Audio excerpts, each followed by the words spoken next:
కుబేరలక్ష్మి కటాక్షంతో అందరి ఇంట్లో బంగారం వజ్రం వెండి నిండా. లలిత అక్షయ తృతీయ బంగారు నగలకు తరుగులో 1% తగ్గింపు, వజ్రాభరణాలు క్యారెట్కు 5,000 తగ్గింపు.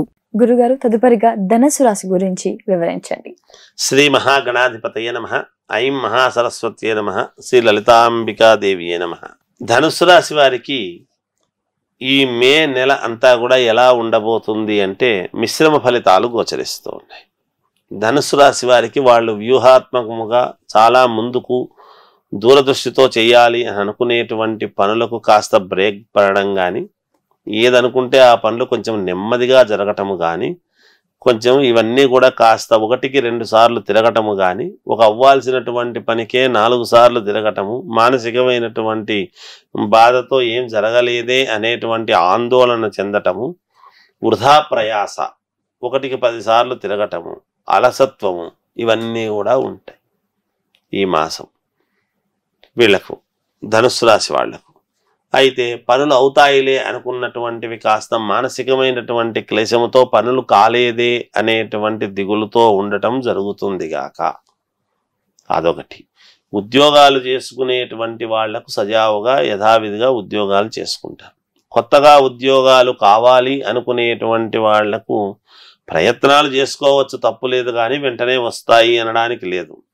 విదేశాలకు వెళ్ళాలి అనుకునేటువంటి వాళ్ళు వాయిదా వేసుకుంటే మంచిది ఈ రాశి వాళ్ళు. ఎందుకంటే అంత తొందరగా ఫలించకపోవచ్చు. దైవారాధన అనేటువంటిది చాలా అవసరము ఈ రాశి వాళ్లకు. వీళ్ళ మాటకు విలువ పెరగటము, వీళ్ళు చెప్పినటువంటి పాటించినటువంటి వాళ్ళు కాస్త ఇప్పుడు వీళ్ళు కొంచెం దైవారాధన అది అవసరమై చేసుకుని ఇంకొకరికి 4 మాటలు చెప్పాల్సినటువంటి ఇది ఏర్పడుతూ ఉన్నది. అందువలన కొంత మిశ్రమ ఫలితాలుగా గోచరిస్తూ ఉంది. విద్యార్థులకు ఎటువంటి ఇబ్బంది లేదు, జరుగుతాయి, వాళ్ళ పనులు వాళ్ళు చేసుకుంటారు. అలాగే వ్యాపారస్తులకు అనుకూలముగానే ఉన్నది. వెరీ ఎక్కువగా లాభాలు వస్తాయనడానికి లేదు, కానీ ఏదో మినిమం లాభాలు రావటం అనేది జరుగుతుంది గాక ఎటువంటి ఇబ్బంది లేదు. విదేశాలకు వెళ్ళాలంటూ వాయిదా వేసుకోవాలి. రాజకీయాలలో ఉండేటువంటి వాళ్ళు జాగ్రత్తగా అడుగులు వేయాల్సిన అవసరము ఉన్నది ఈ మాసంలో. వీళ్ళు ఈ మాసంలో ఎటు బుద్ధి పుడితే అప్పుడు అంతా ఏముందిలే నాదేలే అనుకుంటే కొంచెం ఇబ్బందే, కనుక జాగ్రత్త వహించాల్సిన అవసరము ఉన్నది. దైవానుగ్రహము చాలా అవసరము రాజకీయంలో ఉండేటువంటి వాళ్లకు.